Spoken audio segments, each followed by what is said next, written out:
Hi, my name is Matthew Cooke. I'm a Boyili man from Gladstone, Central Queensland, and it's my privilege to be the chairman of the Queensland Aboriginal Health Council, Quake. And we're here at one of Quake's major events. What's been going on today? Look, today has been day one of a two-day members conference, an annual members conference here in the beautiful Brisbane, southeast Queensland. And it's been a wonderful gathering of our members from urban, rural, remote and regional communities all across Queensland, discussing the importance of self-determination and real change, real investment and practical reforms to improve the health and well-being of our people and communities. Could we briefly, in any way, characterise where you're at the moment? What's the landscape like at the moment for community-controlled health? Yeah, look, we find ourselves in a challenging environment at the moment. We've seen a recent federal election that had an overwhelming return of the Albanese Labor government, and late last year we've seen the change in the Queensland government to the Crucifeli Liberal National Party government itself. And what we're seeing is challenges still around the long-term investment and reform to Aboriginal and Torres Strait Islander people and communities. You know, we're hearing lots on the national agreement to closing the gap.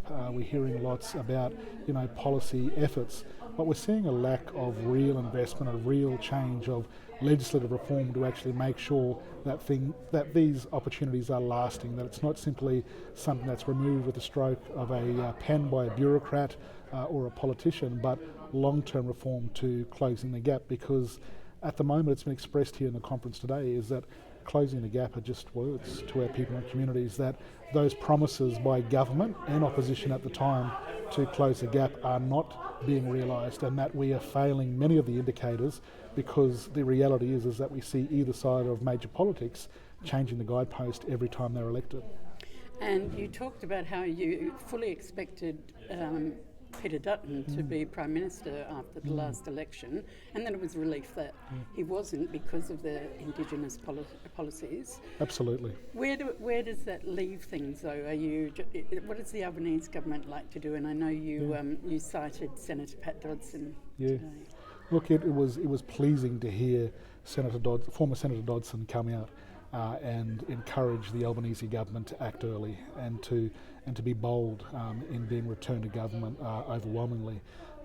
For us and for myself, I personally thought, off of the back of the defeat of the referendum, that we're almost assured a Dutton LNP government. And on election night and the preceding day, it was pleasing to see that even though many Australians voted no to giving our people a voice in government, those people obviously changed their heart and voted differently at the federal election.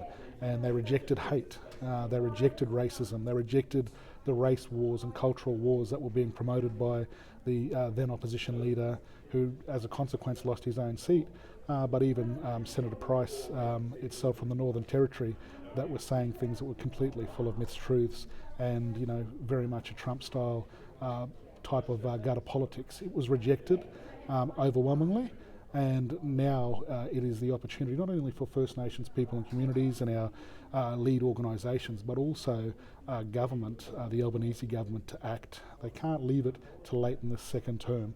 They must act early. They must listen to the fact that whilst that referendum may have failed, the reality is our people told us overwhelmingly they want more local and regional control of their affairs. We're seeing a proliferation of peak bodies, and even as the chair of a peak body here at Quake, we too need to heed the advice that came out of that referendum, where people want greater local and regional control.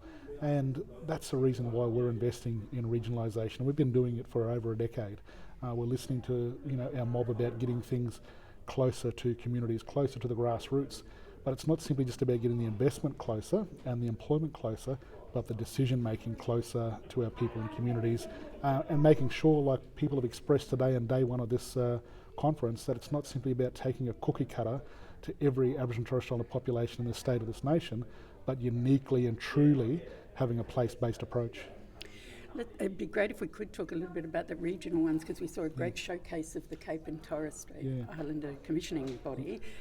If we could first, though, just stay at the next level of state government, that's a pretty interesting space for everyone at the moment. We had the minister here They've introduced a bunch of justice laws that health and medical groups are warning it's going to have a terrible impact on Indigenous health and wellbeing. One of the first things they did was to scrap the truth-telling inquiry and the path to treaty.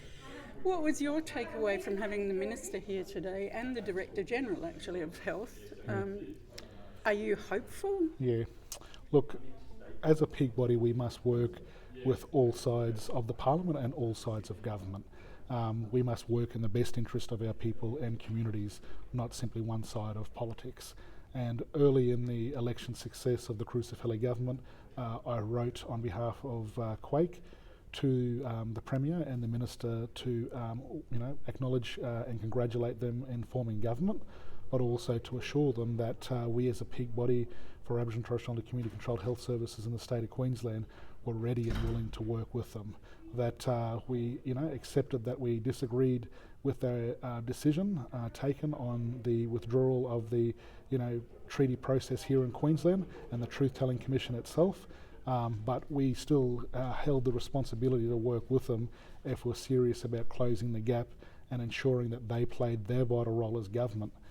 Now, they made a commitment to, prior to the election, that if they won government and they repealed the treaty legislation and the Truth-Telling Commission, that they would recommit that $300 million into our people and communities.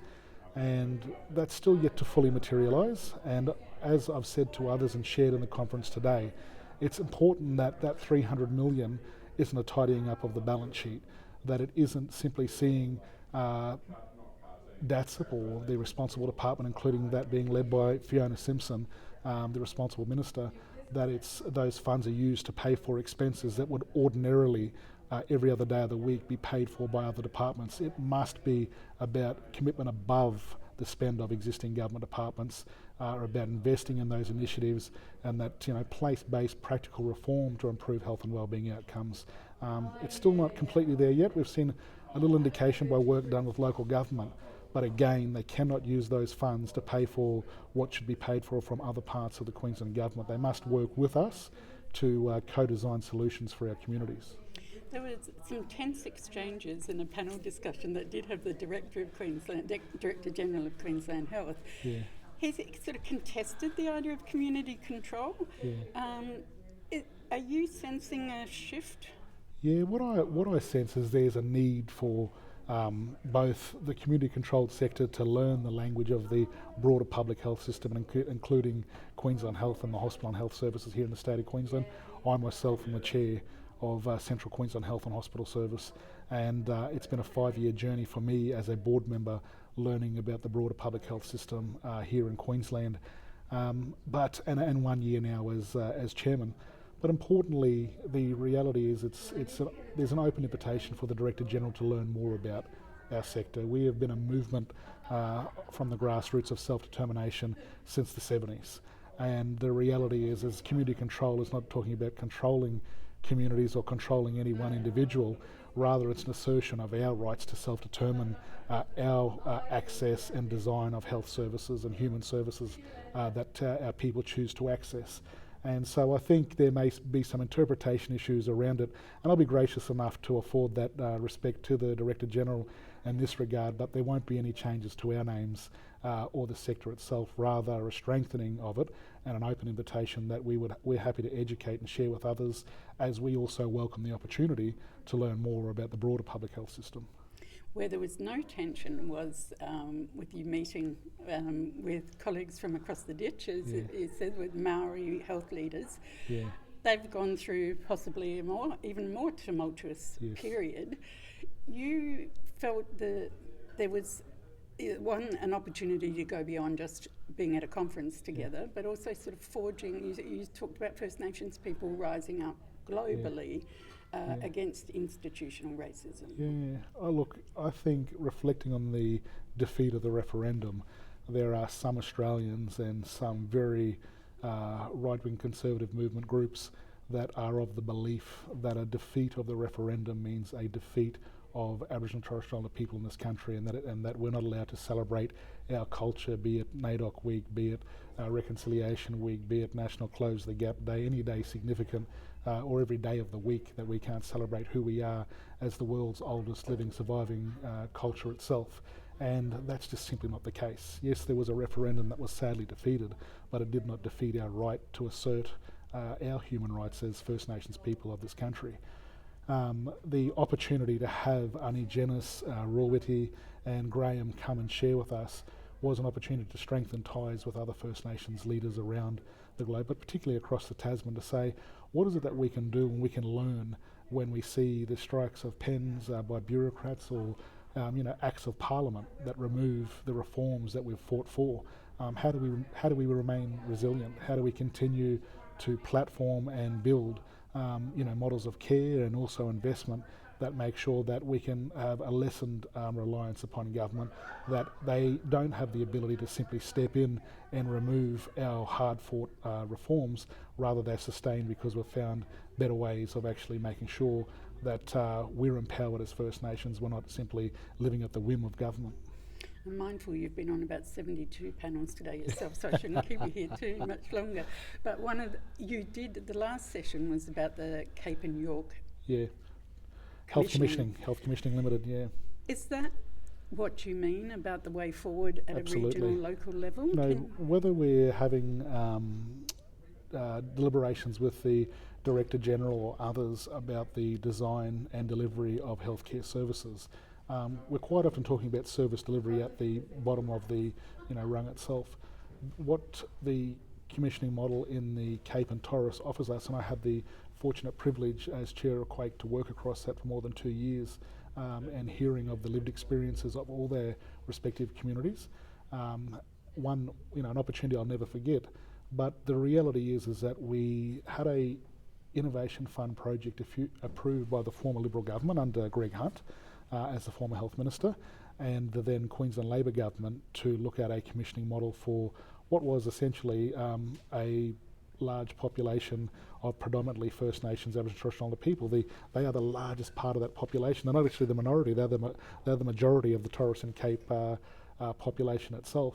And how are we making sure that the public health system was being disrupted to achieve better and improved health outcomes for them? And so the notion and idea of looking at procurement and purchasing or commissioning of health services in the Torres and Cape became a very real opportunity.